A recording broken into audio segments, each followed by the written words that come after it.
Hello everyone, friends of Private Universe. Hope you are all well.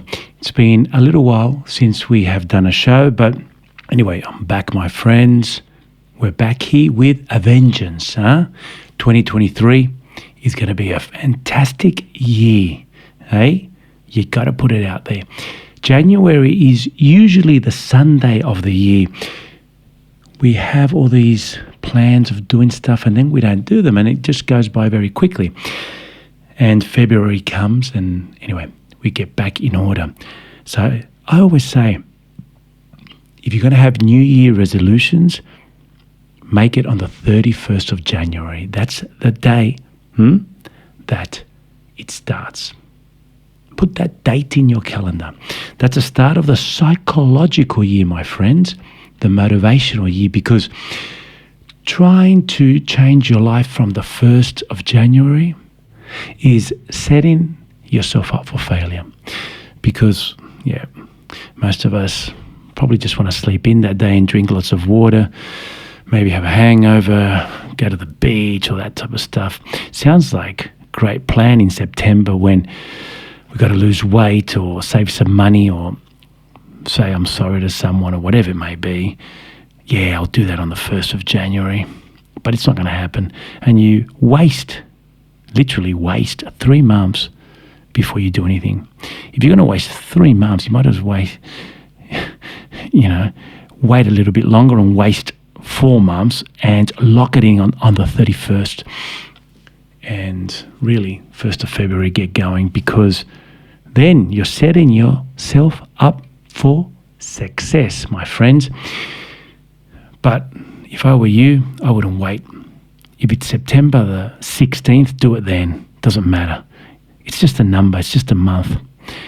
The calendar is a human construct, my friends. As you know, the earth takes 24 hours to turn, then 365, 66 years,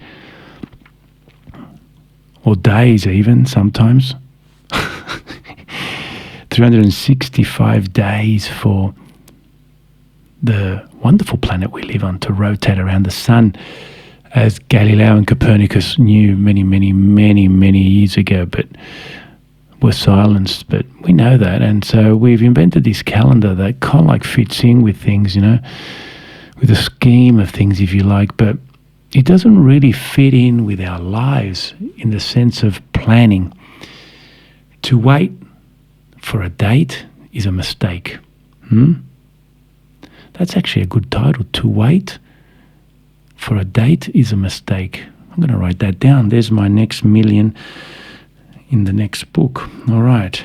Thank you very much for all those listening to this. If it wasn't for this brainstorming section that I'm doing now, I probably would never have come up with that. So remember, my friends, try to get going now. There's no time or no better time like the present. But we all say that there's wonderful proverbs, but we have to put them into practice. Start planning your year, It goes by very, very, very quickly. And by the time you know it, it's September again, September the 16th, and you're putting off plans for the 1st of January 2024, and again, setting yourself up for failure. So my advice, and look, I'm not perfect and I don't do it all of the time either, but it's good to remind yourself. But in order to remind yourself, you've got to know what's happening. And to know what's happening, you've got to have a plan. You've got to write stuff down, start a journal, get going with a year. And of course, with a journal, you break it down on a daily basis. So if you want to reach a goal and it's going to take you 6 months to do so, the most important part of that goal is what you're going to do today about it, of course. But if you don't have a vision of where you want to be in 6 months, then it just seems like hard work for nothing. For most of us, we know that if you jog up a sand dune, it's going to be good for you, good for your legs, good for your heart, good for your fitness and well-being all round. And most of us haven't studied that much anatomy or biology or fitness, but it's common sense, right? Imagine if you didn't know it was good for you and you're just making yourself run up that sand dune, you're going to give up after the first few meters because you don't know why you're doing it. Your legs are aching, your heart's pumping, you look up and you see how far that thing is to get up, and you just talk yourself out of it. But if you know what's happening, you know why you're doing it, you have a plan, you know you want to get up there, despite the pain, then you can push yourself and you can convince your brain to do it. In psychology, it's very similar, but it's much harder because in psychology, we can't take x-rays or see what's happening in a material way.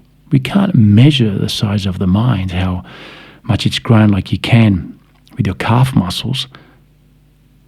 And for most people, they're still fairly skeptical about the things that we recommend in psychology. Can't be that easy, surely. What? Lose weight, you mean just eat better food and exercise a bit? Nah, come on, can't be that good and that easy. It must be something else. It must have something to do with the moon or the way I sit in my yoga class. But that's what humans are like. We're all like that, my friends. We like complicating things. And in psychology, the best result you can get is by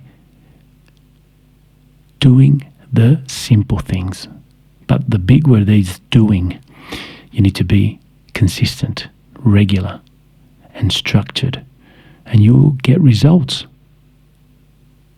It's very hard when the results don't come quickly, but if you have a plan and you remind yourself of what you have to do today in order to get there, then you've got a very good chance. Mathematics doesn't lie. You see it with money.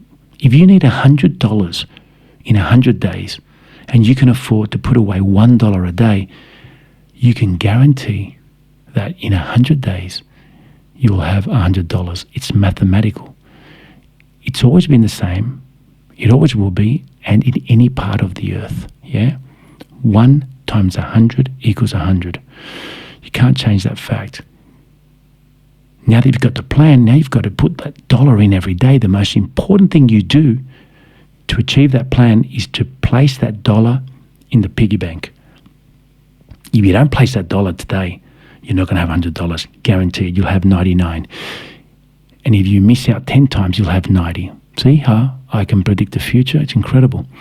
That's the power of my mind. That's why I studied psychology. I've got this vision. I know that 90 times 1 equals 90, not 100.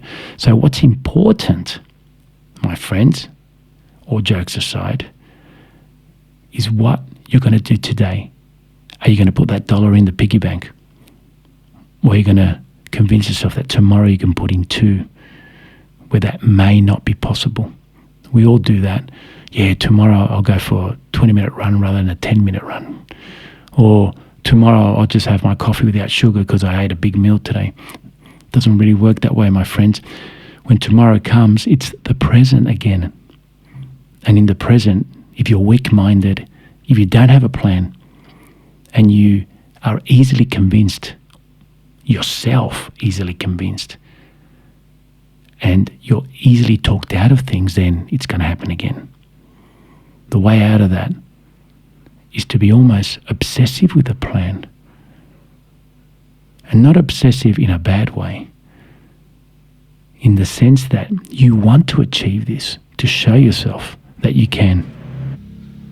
As you can see, friends, my next door neighbour decided to turn the lawnmower on, and you know what? I don't care. This year, it's just going to be about the quality of the program, not the production. So let them cut their grass, and I'm going to keep talking.